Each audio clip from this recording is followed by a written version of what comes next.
Hey guys, welcome to another video. New location, as you might tell. For those of you who are on WhatsApp and follow me on Instagram at thepigirl, you know that I'm currently in Suva, Fiji, attending a Pacific Cybersecurity Symposium. So today's video is going to be about a topic that I was thinking about this morning. And in fact, I've been thinking about it for the last couple of days, I'd say a week, about how we're so conditioned because of the kind of culture that we're all raised into, to think so very little of ourselves. And I was thinking about this because it came about through conversations I was having with some of my colleagues and in some of the workshops that I attended in the last 3 to 4 weeks around how our people are not that well educated, and as a result of that are often taken advantage of. We've sort of come to this stage where we just accept the way things are. We just accept the status quo. We just accept that perhaps what we're facing now is our destiny, and there really is nothing we can do to change the status quo or to improve the current condition that we find ourselves in. So I wanted to make this video to talk about the importance of thinking big. So this is a video about how thinking big is critical in helping you to rise above the current condition that we find ourselves in. Now, it's been my experience as I've gone around places and I've spoken at different events and I've met different people. I often get this impression that people think that there's something so unique about me, or there's something so special that I possess within, or I had some sort of advantage that enabled me to get to where I am today and to be able to do the things that I've been able to do. But I've often found it strange that people see me in that light, when, in all honesty, I'm no different from you. I've gone through the same experiences you're going through. I've lived in the same environment you've lived in. I've faced and have had to deal with the same conditions that you've all grown up in. I've been through and I've experienced what life is like in a developing economy like Papua New Guinea. I've been there. I wasn't exactly given anything on a golden plate. I had to work for what I wanted in life. But when I often reflect as to why people think that I'm so different, it brings me back to a lot of the important things that my father, who was my guide, instilled in me, he imparted in me, a lot of the things that he guided me towards. And the biggest of them all is teaching me to think big, teaching me to dream big, teaching me to engage the visual faculties of my mind, helping me to develop my imagination, things like that. I was never told that I couldn't do certain things, or that, things like getting into engineering or mathematics, those were reserved for boys or for men. I was never raised in such an environment. I was always told that if I wanted to do something, I could do it. All I had to do was set my mind to it and pursue it. Remove the distractions, have a plan, and go after it consistently. And so this is why I wanted to make this video, to talk about why it's important that you have a mindset that looks ahead and beyond your current circumstances. Because I remember when I was in the settlement and when we lived there for 3 years, I never looked at the environment I was in. I never looked at the circumstances we were facing, and I never told myself that, maybe this is going to be my life. Maybe this is what I'm destined to do, or maybe things didn't work out, so I just have to accept where I am. I never had those limiting thoughts. I remember, I can't explain this, but I'll try to do it in a way that gets the message across about my mindset then and what I did back then. But I never looked at the broken walls and the leaking roof in this shabby house that we were living at. And let me tell you, we were lucky because it was by far the best standard of house compared to the other houses that the other settlers built. But nevertheless, it wasn't like a properly built house that you find out in suburbs, etc. So despite living in that house, despite living in that environment in the settlement, I somehow created this mental bubble in my mind that helped to separate my mind from where I was today and where I wanted to be. So despite seeing the environment I was in with my physical eyes, it's like mentally and spiritually, I was seeing the ideal life that I wanted, the life that I was working towards. And so I never blamed my father for, the circumstance that we found ourselves in. I never saw myself as a victim. And I really didn't see the experience that I was going through at the time as a disadvantage. I didn't feel sorry for myself, or I didn't question why God was doing this to me and my family. Instead, because I had that future reality that I had brought to the present and was focused on it, and had all my mind, body, soul, and energy focused on it, I started working and focusing on the right things that would help me to quickly attract that ideal future reality that I was visualizing and that I was imagining and that I was focused on. And so that helped me to deal with the challenging circumstances that we were going throughout those 3 years. And it really elevated my mind to a state where I was just thinking so differently from the people around me. While everyone else was so caught up with where they were and accepted the kind of life that they had, I looked to the future. I looked to the big things that I wanted to do. And I knew it's not like I forced myself or I try to fake it till I make it. No, it's like spiritually I was already there. And energetically, I was already vibrating at that frequency. It was only a matter of time for that reality to shift and move from the spiritual realm into the physical world for me to see it manifest. And so because of that, this was how I won the APEC App Challenge and the APEC and Google Digital Prosperity Award in 2018 while living in the settlement. I remember going and getting my awards, and then my father and I going back to our shabby broken house in the settlement. It was also during that period that I won the Westpac Women Awards. It was during that period that I got sponsored by Westpac to attend several trips in Australia. It was during that period that I really catapulted to the top of my field. But it goes to show that it's not necessarily the environment you're in, even though it plays a critical part in determining the kind of person you're going to become. The important thing to take away here is that you still have control over how you see yourself, over how you see your life, over how you see where you're at and where you're going. No one can come into your life and force you to see the things that you don't want to see. That responsibility, that power, is solely reserved for you. And so the most important thing I want you to take away from this video is that at the end of the day, you're the only one who's in control of your life and of your destiny. Even though you find yourself in an environment where you didn't make the decisions to get there, don't blame the people that made those decisions. Because once you blame those people, you become a victim. You give up your free will, you give up your independence, you give up your ability to choose better, to choose differently, to tell yourself that, okay, this is what has happened. Unfortunately, I'm in this very bad situation and I don't like it. Some of us will get to a point where we just hate being where we are. But it doesn't mean that we accept it or we blame other people or we just take a back seat to our lives and tell ourselves that, oh, there's nothing I can do about it. No, you have to realize that regardless of what happens to you, you still have a choice as to how you react to it. And so to build on that foundation that we've established, that little introduction that I've given you, I want to focus on the two things that affect the way we see the world and therefore ourselves. And that is, number one, our environment, our upbringing, and our conditioning. And number two, our awareness and our level of education. So basically, your level of consciousness, your awareness of your surrounding and of yourself and what you're capable of. So let's talk about those two factors in detail.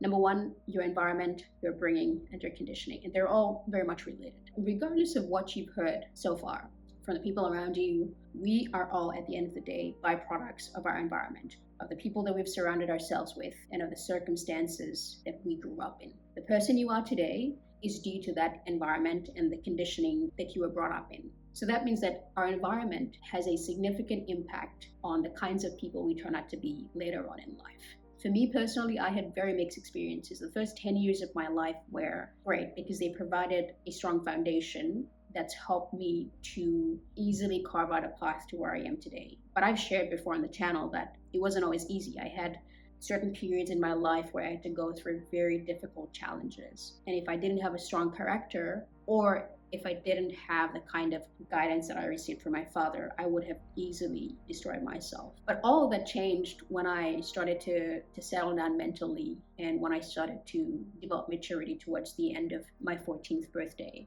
And life is such that there are instances where we will all have to go through certain things in life that we didn't bring about and we never want to experience. Unfortunately, there will be times where other people will make decisions and we are just going to find ourselves in the middle of all of it, having to deal with it. But I want you to know that that is life and such things do happen and they will happen no matter how much we try to avoid them. So the question is not how do I avoid those things, but rather the question we should be asking is how do I build myself up so that I'm able to deal with it the proper way, so that I don't fall into the trap of being a victim, so that I don't fall into the trap of feeling that I don't have control over the situation and that I can't do anything about it. But the key really here is to be able to separate yourself from the environment, from the circumstances you're facing, from the people you're around. And it's quite easy if you develop the ability to be able to do that. So like I shared my experience living in the settlement, even though I had the wrong kinds of people around me and I was in the wrong kind of environment and I could have easily been influenced by the things I was surrounded by,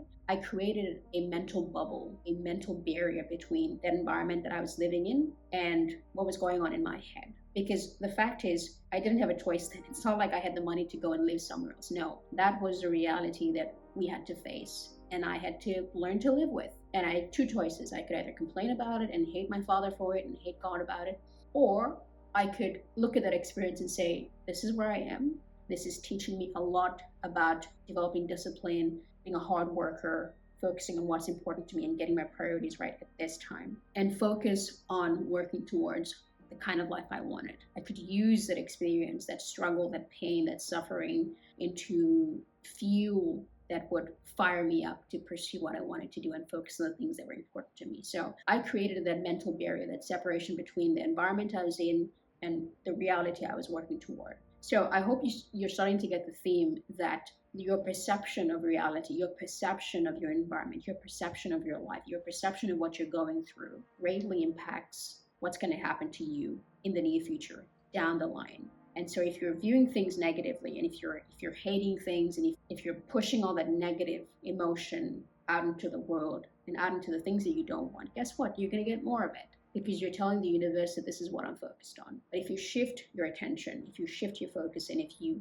look at what you want in life instead of what you don't want, then you start to re-instruct the universe to begin to bring to you, to begin to attract to you that which you want, that which you desire. And so that's where you need to focus on. And a big part of coming to that understanding is recognizing that no matter what happens to you in your life, you have control over how you respond to it. You have control over how you get to deal with it. Because like what Ed Milet says, each of us attaches certain meanings to the different events of our life. And so you can have two people in the same environment, but they're both going to attach very different meanings to the current condition that they find themselves in. It reminds me of this story, a parable that I've often come across, talking about how two guys who went to prison, one looks up at the stars in dreams of getting out there and what he's going to do afterwards, and the other is so angry and has got all this pent-up emotion and negativity about where he is, and he's blaming people, he's blaming himself. Guess who will eventually leave that place and go on to live a better life?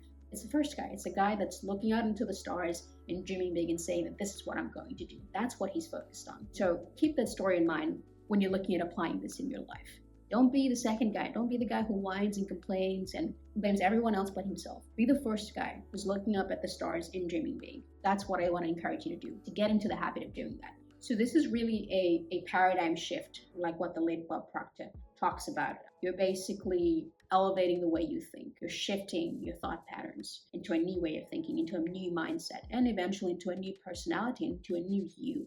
And so I recognize that a lot of us are limited in so many ways, and we see ourselves as being limited because we've been raised in an environment, we've been conditioned, we've been programmed since birth to think that there's a ceiling to what we can accomplish. There's a ceiling to how far we can go. There's a ceiling to our greatness, when in fact, God's created us, this infinite source that powers the entire universe and all that exists, has created us with no bounds whatsoever. But it's ourselves and it's the people around us, it's the programming that society has brought us up in that puts those limitations, that puts those barriers in place. When you think about nature, nature has got no limitations. And if only we can model our lives against nature, against the way God designed us to be, I tell you, you will be amazed at the incredible things you'll be able to achieve.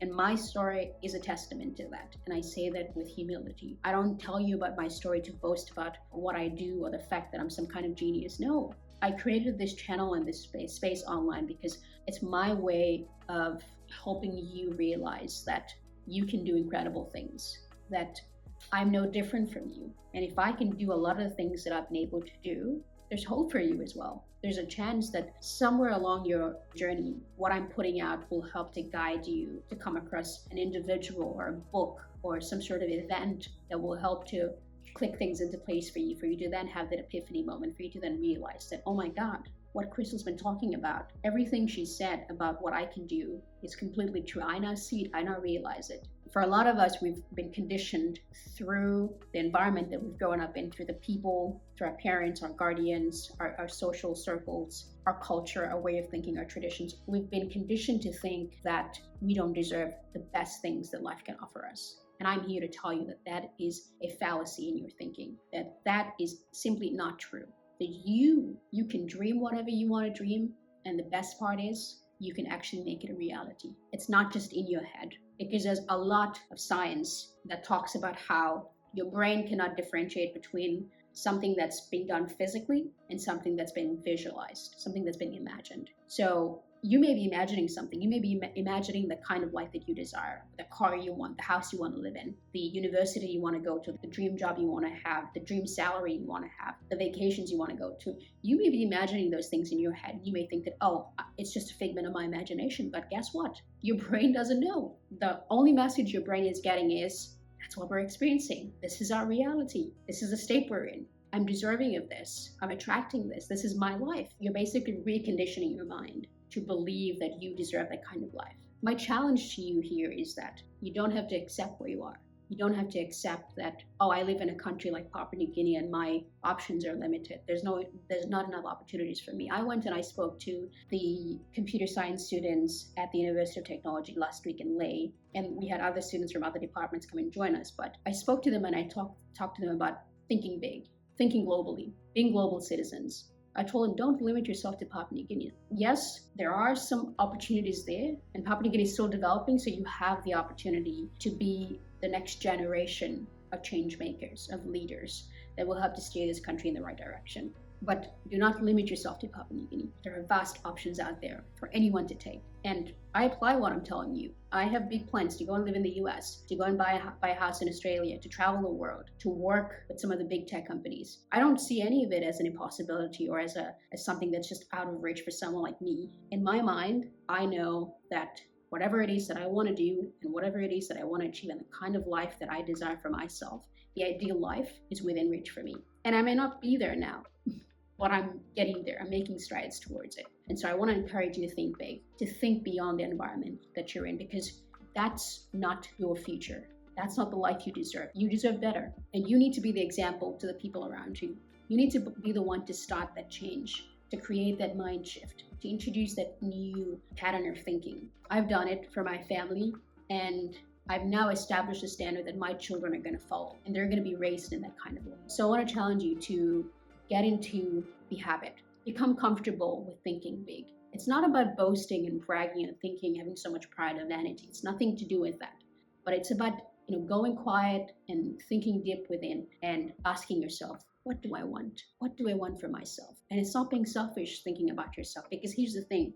We often misinterpret. We often have this misunderstanding, and for females especially, that, oh, I need to be there for my family and I need to sacrifice everything for them to not be selfish. You think that that's basically your idea of being selfless. But the truth is, you can't help anyone if you yourself are helpless. You can't help anyone if you're exhausted, if you're not financially independent, if you're broke, if you've got problems all around you, if you're suffering inside. It reminds me of the analogy that my spiritual mentor, the late Dr. Wayne Dyer, talks about. He says, when you squeeze an orange juice, what do you get? You get an orange juice. When you squeeze an apple, what do you get? You get apple juice. You'll never squeeze an apple and get an orange juice. You'll always get an apple juice, because that's what's in it. That's what's inside. That analogy applies to what I'm talking about here, is that you can't pour from an empty cup, as the expression goes. You have to be full inside to be able to give to the best of your ability to others, to be able to serve people the best way possible. This is why it's important that you focus on yourself first. It's not being selfish. In fact, it's being very selfless, because once you've established yourself to be independent, to be financially free, and to have an expanded awareness and consciousness, once you're able to get to that stage, you're going to be able to do incredible things for people. In fact, you're going to be able to do more than what you would have done if you gave yourself to everyone and forgot about yourself. And so it's important that you learn to prioritize yourself and your needs. Learn to prioritize your development. Learn to prioritize your relationship with God, with the eternal source, whatever you want to call it, whether it's God, Allah, the Tao.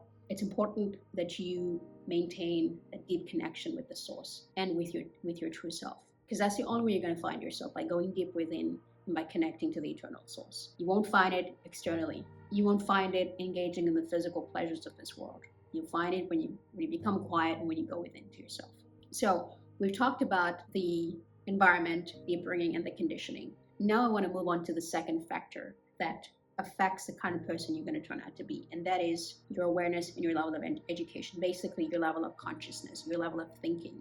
And that translates easily down to your mentality and the way you see the world and yourself. Before I underwent my spiritual transformation, before I went through this whole journey of complete transformation internally, first I transformed within, and the external transformation was sort of a byproduct of it. It happened indirectly. I didn't have to focus on the external stuff. I just had to focus on transforming myself within. During that period, a big part of that transformation was me awakening. If you've watched Matrix, you've had the expression waking up from the Matrix, or not being asleep anymore, and now seeing the Matrix for what it is. So basically, like Neo, you took the red pill. My experience of taking the red pill, or as they say, of being red pilled and waking up from the Matrix, was primarily due to the immense amount of education that I got, the guidance that I received from my spiritual mentor and my guide, the books I read from my indirect spiritual mentors. So, I'll mention that, oh, my spiritual mentor is this guy or that lady, but I don't mean that they've physically mentored me, like in person. A lot of them mentored me through their books. A lot of them mentored me through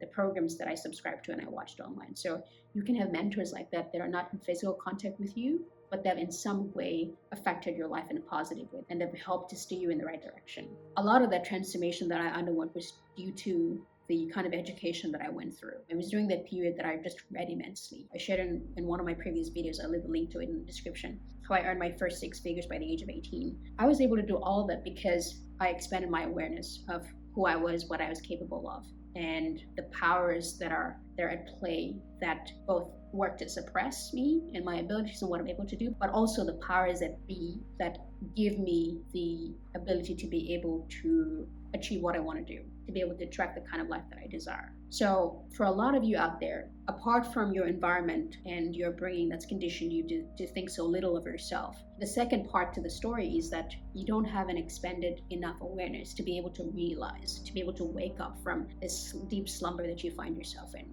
And so this is why I encourage a lot of young people, and there's some of you watching that you're not young, but whatever part of your journey you're on, self-education is the single most important thing you can do for yourself to transform your life, I tell you. You can be broke, you can have no money, you can be homeless, you can have no job, you can have absolutely no prospects of succeeding in life. But I tell you, you educate yourself and you develop your mind and you expand your awareness of the world and of yourself, your life's going to change just like that. And it's going to seem like it's magic, but it's not, because that's the power that you hold. But you're limited because you don't know enough. It reminds me of this example. I don't know where I read. I think it was from The Secret, but there was a story that was given about how Christopher Columbus first went to North America, and the Native American Indians there didn't see the ship that he sailed in and he harbored at their shore. They did not see the ship, but there was I think it was the chief that tribe, that native tribe, that while he was there, he kept seeing the tip of the ship, the waves were breaking in that sort of pattern. And so he kept focusing on it and he kept wondering, what is that? But he couldn't see it because he didn't have the understanding that such a thing existed. It was beyond his conscious awareness. But as he kept going there every day, as he kept looking at the waves breaking, slowly and slowly he began to see the ship appear because his understanding of it began to form. When he went back to his village and he told everyone there about the fact that there was this huge ship that's harbored at their shore, no one could see it. Similar to his experience initially. But what he had to do is he had to describe the ship to them. He had to expand their awareness of it. And then they all started to see the ship. And the thing is, when you reach a certain threshold, like when 10% of the village population were able to see the ship, suddenly the collective consciousness saw it immediately. So it's the same thing. You don't know that you deserve better because you haven't gotten the education that's expanded your awareness of that possibility. And the best way to expand your awareness of your powers and what you're capable of is to educate yourself. And what's the best way to educate yourself? Reading. Read a lot. Get books about personal development, spiritual development, consciousness, anything you can get your hands on that's all about personal development, personal transformation, things that help to elevate your consciousness. That's how you begin to see things you never saw before. And your red pill, you and I, our red pill is through self-education and it's through books. That's why stay away from social media. It's part of society's programming to keep you entertained, keep you occupied, because when you're occupied, guess what? You don't think, you don't pause, you don't question your environment, you don't assess where you are, you don't plan, you don't think deeply. And when you don't do those things, you don't expand your mind, you don't expand your consciousness, you don't deepen your understanding of yourself and the world. So stop entertaining yourself. Stop social media, stop Netflix, stop movies, stop going out unnecessarily, stop texting with your friends. Instead, occupy your mind with knowledge. Occupy your mind through self-education. Read as much as you can. I spent 9 months reading, and those 9 months helped to transform me into the kind of person I am today. And that transformation didn't really take 9 months. In fact, it happened in a couple of months. So I'm telling you, your life can change just like that. So I want to encourage you, I want to give you a challenge that over the next 3 months, focus on expanding your awareness and your understanding of reality of yourself. Ask yourself questions like, who am I? Where do I come from? What's this universe made of? Where do we go when we die? Why are some people able to create incredible lives and go on to build legacies that we all look up to, as opposed to other people who just die forgotten souls? No one knows anything about their lives. No one remembers them. They've had no impact whatsoever with the world. Ask yourself those questions like that. And then when you ask yourself questions like that, guess what? You're curious. You go looking around for solutions. You go looking around for answers. So change doesn't start until you educate yourself about what's possible. Once you know what's possible, you know exactly the length you can go. And that's been the case for me as well. I've educated myself to the point where I know that there is absolutely no limitations whatsoever to me. And my job with that understanding, with that knowledge, is to be responsible with it. And importantly, to be an example to all of you. I have plans to achieve big, big things. I have big plans for myself and for my life. And I want to be able to hit those big milestones, to hit those big targets, not because I want to prove anything to anyone, but because I want to see what I'm capable of. Where can I go next? What's the next chapter for me? What's the next adventure waiting for me? That's how I see my life. And for me, I want my life to be proof, to be an example that if Crystal can do what she can do, I can do it too. There is no excuse for me.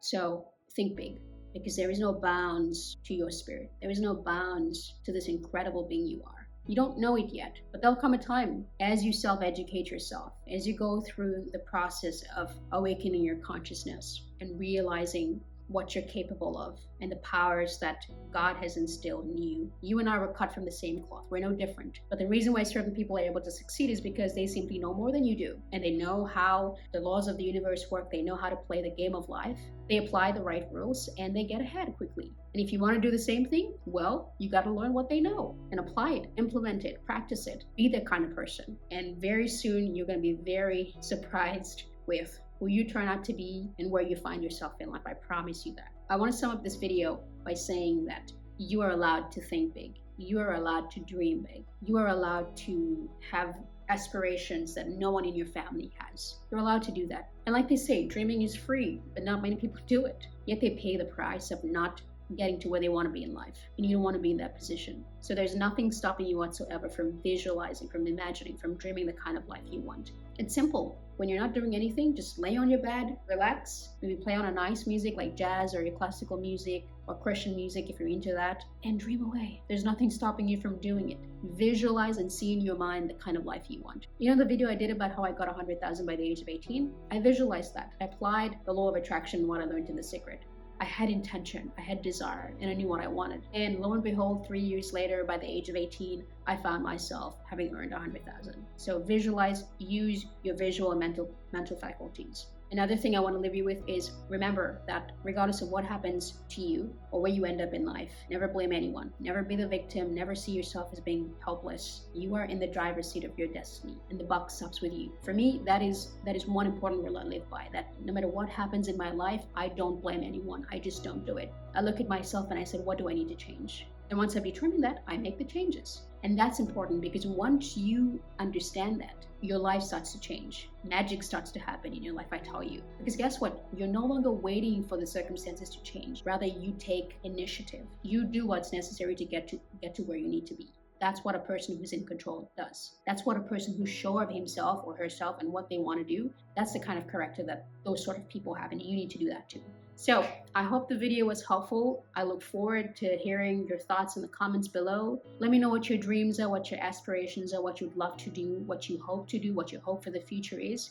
I want to know all about it. I also want to know what's your thoughts about what I've shared in this video. Do you believe that we're conditioned by our environment and our circumstances and the people we surround yourself with? Share your thoughts. Let me know in the comments below. Let's start the conversation around this.